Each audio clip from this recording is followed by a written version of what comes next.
Hi everyone, thank you so much for joining us today for our live presentation on audiology and hearing aids. Today we're going to just do a fun FAQ style video going over some of the most commonly asked questions that we get in this field. If you signed up for this webinar through our email newsletter, then you probably already know some of the questions that we'll be talking about today, but don't worry, we're going to do a little preview in a little bit just to show you what we'll be covering. So we hope it's helpful, hope it's interesting, and maybe it'll clear up some questions that you may have about audiology and your hearing. So Hear Center is a nonprofit speech and hearing clinic offering speech services, hearing aid, and hearing protection services in Pasadena, California, as well as surrounding cities and even outside of LA County. We offer services across the lifespan. So with our speech therapy, we offer that till about age 18. And then everything else, we can see many ages for our hearing aid, and hearing protection services. If you were familiar with our work before the pandemic hit, we were really known for our free speech and hearing screening programs. So that would bring us to lots of schools, senior centers, health fairs, where we would do these free screenings, identify people who might need more services. And that was a great outreach program that we have been doing for many years. Because of the pandemic, we had to figure out, okay, how can we continue our outreach more safely, but still reach our communities in a helpful and meaningful way? And we decided to do this webinar program. All of our webinars are free and accessible, meaning that we upload them to YouTube for easy and quick replayability. So if you are signing up for webinars but you're unable to attend, you can guarantee that they'll be on YouTube. So feel free to share with friends or rewatch them if you need a little refresher. And a little bit about me. My name is Josephine Sarial. I'm the Webinar Research and Development Specialist at Hear Center.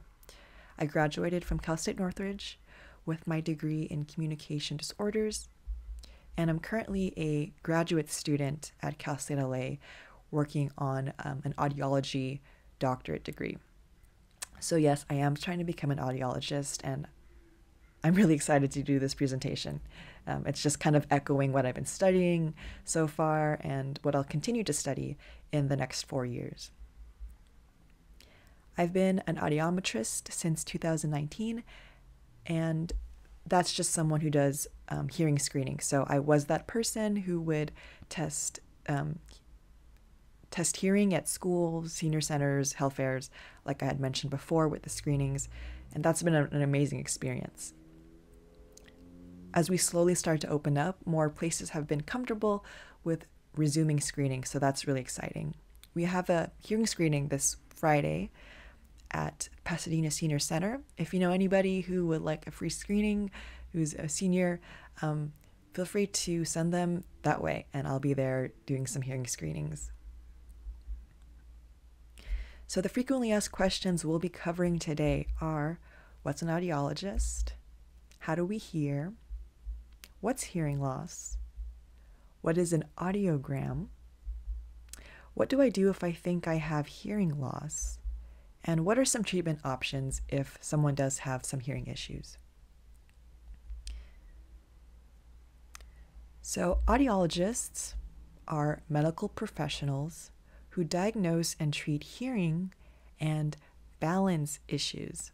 A lot of people think of audiologists when they think of, hearing, but we actually are also responsible for balance. That's because in our inner ear, that is the organ that's primarily responsible for keeping us balanced and stable. We are licensed health professionals with a doctorate degree, which is known as an AUD degree, which makes us doctors of audiology. So the American Speech, Language, and Hearing Association describes a more complete picture of what it is that audiologists do. As I mentioned before, we are really known to address hearing loss. We assess, diagnose, and treat issues of hearing. As a solution to hearing loss, we provide amplification through hearing aids.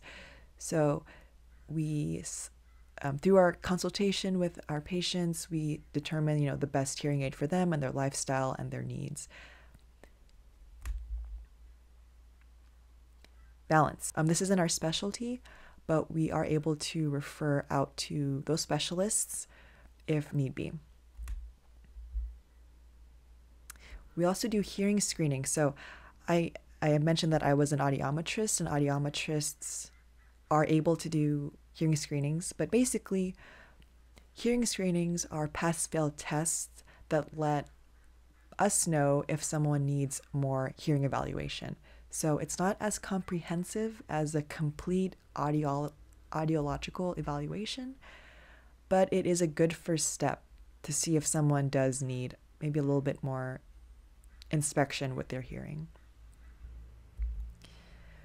We are advocates of preventing hearing loss, specifically and not limited to noise-induced hearing loss. This is one of the most common and preventable types of hearing loss, just because it is really easy to expose yourself to loud sounds for very long periods of time and then not really see the effects of that until later on in life. So we just want to bring awareness and give some tips on how to prevent this type of hearing loss.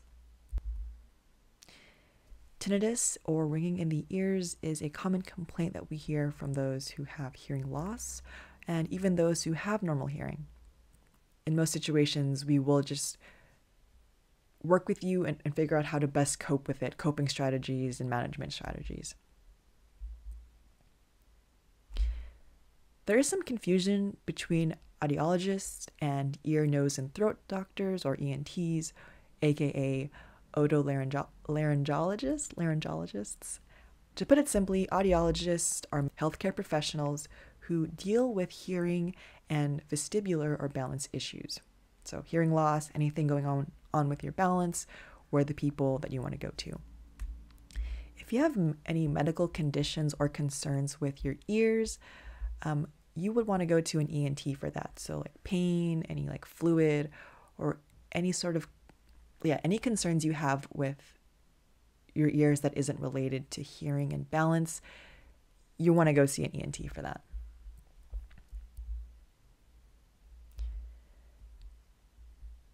Audiologists work in many different settings. You'll find us in nonprofits such as Hear Center, hospitals, clinics, private practices, physicians' offices.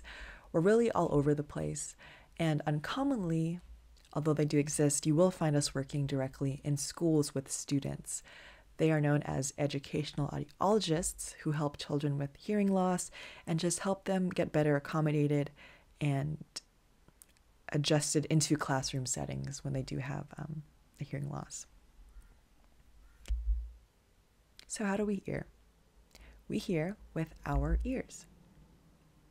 And maybe you're thinking, duh, of course we hear with our ears. Well, in this slide, I just want to briefly introduce you to the complete auditory system that's responsible for us hearing. And when we listen to music or any sort of sound, so speech, noise, anything, those noises have to travel through different parts of our auditory system. And I'll just briefly touch on those right now. So first, sounds start in the outer ear. Then they travel into the middle ear, where it hits this green thing, which is this green membrane, which is the tympanic membrane. And those vibrations from the sound disrupt some fluid that is found in the inner ear, which is this snail-looking organ here. And when we have that fluid moving around, there are some hair cells that also move. And these movements trigger some nerves and neurons firing that signal to our brain, hey, I'm hearing some sounds. So this is the system. It goes outer, middle, inner, and then sort of the nervous system in the brain. Just like how our eyes can change over time, our hearing is the same way. Our hearing isn't fixed or permanent. age is definitely something that can affect our hearing, and typically you will see hearing worsen as we get older. The name for hearing loss, the name of gradual hearing loss that comes with age is known as presbycusis. Noise-induced hearing loss is one of the most common and preventable types of hearing loss. It also doesn't discriminate based on age. So while we do know that age is commonly attached to gradual hearing loss, noise exposure and hearing loss related to noise exposure doesn't, you can be any age. So you can be 25 and because you were in the military, or maybe you are someone who listened to lots of loud music or been to lots of concerts without ear protection, you could have a hearing loss under 30 years old. So noise does not discriminate. And of course, medical conditions, genetics, any congenital conditions, injuries, these are also all factors that can contribute to changes in our hearing. So when we look at hearing loss, what is it? It simply means that there is an issue in some part of the auditory system. Okay, it's not always, I'm getting older. Like I mentioned in the last slide, it could be noise related. It could be due to genetics, injuries, even infections. When we have ear infections, this fluid can affect our hearing. So it doesn't necessarily have to just be, I'm getting older. While there are different types of hearing loss, what you need to know is that any of these 4 parts of the auditory system could be the cause of, or could be the location of where the hearing loss is originating. And it could be more than one area too. So that's why it's really important to get your hearing checked regularly so that we can identify, okay, what part of the system is affected and what can we do to resolve it or improve the situation.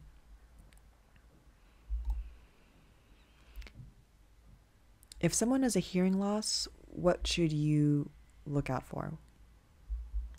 It might be hard for you to understand conversation or speech in loud settings. So for example, you're in a restaurant sitting with your friends and family in a group. If it's hard for you to pick up on who's speaking or what they're saying, you might have an issue with your hearing. You might have an issue hearing conversation, even face-to-face, or when someone speaks to you from a different room or over the phone. If speech or any sounds appear quiet or muffled or unclear, that might be another indication that there's something wrong with your hearing. If it's also hard for you to tell sounds apart, maybe you can't tell one sound from another or someone's voice over another's voice.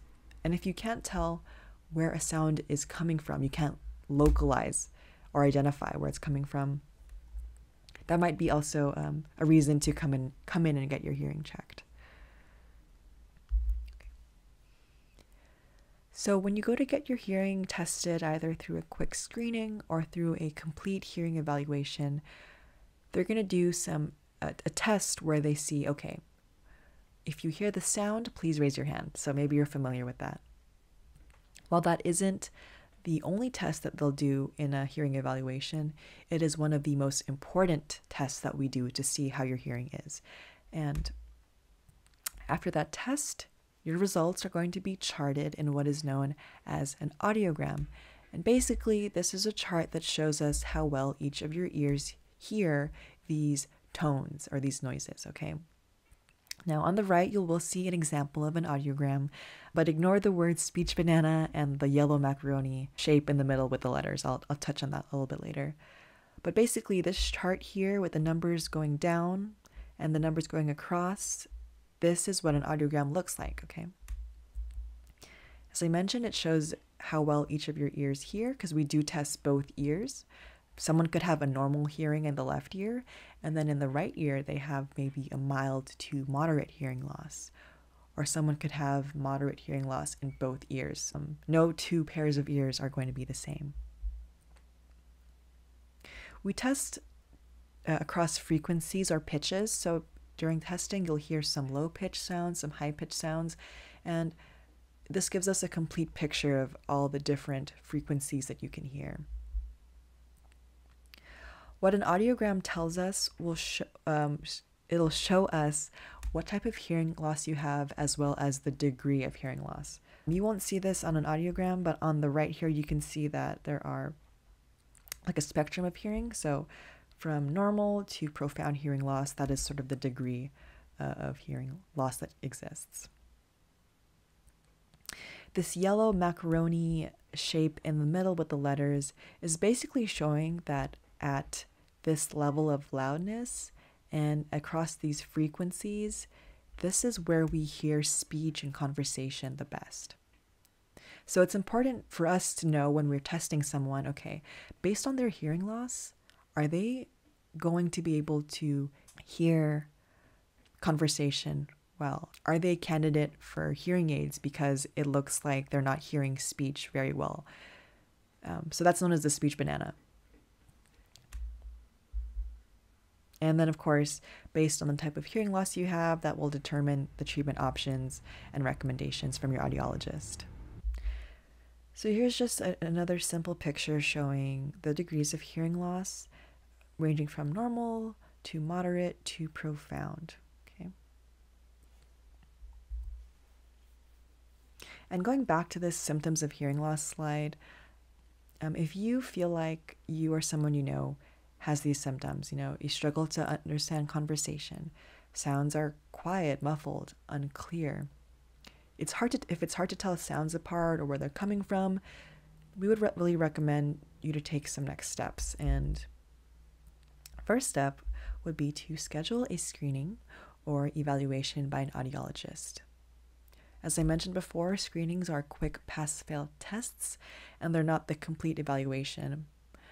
So if you just want to, get a quick sort of idea, where your hearing is at, maybe you want to start with a screening. Like I said if you fail the screening, that just means that some more testing is required to get a better picture of your hearing. At Hear Center, we do offer free hearing screening, so if that's something you're interested in, feel free to send me an email or give us a call at our number, which I'll provide in the last slide. If you've noticed something with your hearing that maybe was sudden or maybe ongoing, maybe if it's possible, document some symptoms. When did you notice these changes? Where do you struggle with your hearing the most? Is it in restaurants? Is it at home? Do you have to turn up the TV very loud? Like, all of these little details will be really helpful for your audiologist at their appointment, just to get a better picture of where you struggle with the most. If you're not really sure about the quality of your own hearing, maybe talk to some friends and family, those who are around you the most. They can probably give you some insight as to, oh yeah, I do notice that you asked me to repeat myself a lot. So I would say your closest circle, they can probably give you some insight as to your current state of hearing. And more importantly, in addition to scheduling, a screening or a hearing evaluation, if you notice any ear pain, if you feel like you have some infection or like excessive fluid or wax, definitely reach out to your physician first to address those issues. Audiologists mainly focus on issues of hearing and balance. So we wouldn't be able to help you with an ear infection, or if you have some ear pain, those are going to be appointments for you and your physician. Okay. Some treatment options, for example, if you have a hearing loss that's due to like an ear infection, let's say you go to the doctor, you get some antibiotics, you come back for a hearing test and you're normal, then cool, you're all clear. For everyone else who just has maybe hearing loss that's age-related, noise-induced, or if it can't be resolved medically, then we want to amplify you. We want to amplify your hearing because there is a loss. And hearing aids is going to be the solution to that. So hearing aids today come in many different styles, technology options, and price points to meet a wide range of lifestyles and hearing loss. So depending on the type of hearing loss and sort of your day-to-day activities, your audiologist will recommend you different options. Okay, so not everyone's going to need the same sort of power, the same technology options. For example, a lot of hearing aids these days come with Bluetooth connectivity. So if you're someone who's on their phone a lot, make lots of phone calls, maybe have meetings, having a hearing aid that connects to your phone or to devices is something that you might want to look into. And let's say you are a senior who maybe has some issues with dexterity. You're not going to want a hearing aid that requires lots of steps to insert into your ears. A hearing aid that might be best for them would be an in-the-ear hearing aid, or in the canal, where you just pop it in and you're ready to go.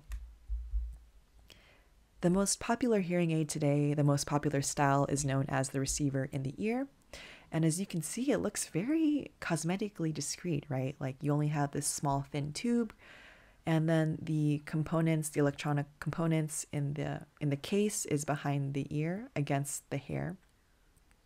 And it's color matched to the person's hair, so it's really unnoticeable. And if anyone has seen hearing aids in the past, that they were sort of big and noticeable, they've come a long way cosmetically. So I think it just goes to show like how far hearing aids have come. And depending on your lifestyle, what you need technology-wise, there's definitely a hearing aid for you. And we really recommend seeing an audiologist for hearing aids, because the best hearing aids are going to be the ones custom made for your ears. Some other treatment options that aren't necessarily like treatments, but they can add on to maybe the recommendations from your audiologist to make, hearing easier. This is one of them. This is an amplified phone. And the cool thing about it is that if you're having a phone call with somebody, there is a screen that displays word for word what the other person is saying. So kind of like live captions or subtitles, right, for this person's conversation. And the manufacturers that offer these phones, there's several. If you are able to provide proof of hearing loss, they will offer you one for free. So if you look up caption telephones on the internet, you can probably find immediately just a couple of manufacturers who will send you a free telephone if you do have proof of hearing loss. For those who wear hearing aids, there are tons of accessories on the market to amplify their effects and just to make them a little bit more functional in the day-to-day life. So, for example, a tabletop device that if you want to connect your hearing aids to your TV so you can stream audio directly into your hearing aids, there is an accessory for that.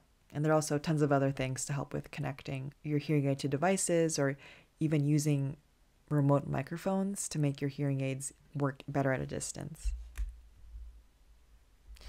More other options, children. There are children with hearing loss. It's not uncommon. And educational audiologists who work in schools will often fit children who wear hearing aids, or they won't fit them, but they'll suggest an FM system. The teacher will wear a microphone or have a microphone close by, and then the child will tune into this FM frequency on their hearing aids, and whatever the teacher is saying in their microphone, let's say they're in the front of the class and the child is maybe a few rows back, the child will receive the audio from the teacher directly into her hearing aids. So that is a very common and helpful assistive listening device that children will use in classrooms. Cochlear implants, maybe you've heard of them. It is a surgically implantable device that does help with profound hearing loss. So basically, cochlear implants are replacing that snail-looking organ, the cochlea, in your ear. And many people have had success with these. It is a surgical procedure, so there is a lot of what's the word I want to use? There's a lot of there's like qualifications that someone needs to have in order to be a candidate for a cochlear implant. Okay, and that takes us to the end of our FAQ session. If you've stuck with us this far, thank you so much for joining us and listening. If you're curious about what Hear Center offers in terms of our services, we do offer hearing evaluations and screenings, of course, hearing aid consultations. If you're a current hearing aid user, we do adjustments and cleanings, proper referrals to the right specialists, and of course, counseling and support. Hearing loss isn't always an easy diagnosis to receive.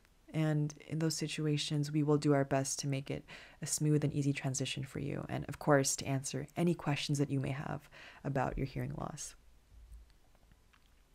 As I mentioned in the beginning of the webinar, the Q&A is postponed today. We are really sorry about it, but we are still taking questions. So if anyone has a question, we'll be happy to take it down with your name. And then at a later date, we'll get back to you with an answer after we've talked to our team and our audiologists at Hear Center. So does anyone have any questions today? Okay, so if you had a question that maybe you weren't comfortable sharing, you can definitely just send me an email at josephinesarial@hearcenter.org or our main address right there. If you would like to make an appointment for a hearing screening, a hearing evaluation, or a hearing aid consultation, we would be happy to see you. You can call or text the number there for appointments. Next week, our next webinar is going to be a webinar on what to expect at your next hearing evaluation. That's going to be a cool, like behind the scenes, fun type of webinar video. So feel free to sign up for that and join us. I think it'll be a really fun and interesting webinar. Thank you so much for joining us today. We hope you have a great rest of your week, and we'll catch you at the next webinar. Thank you.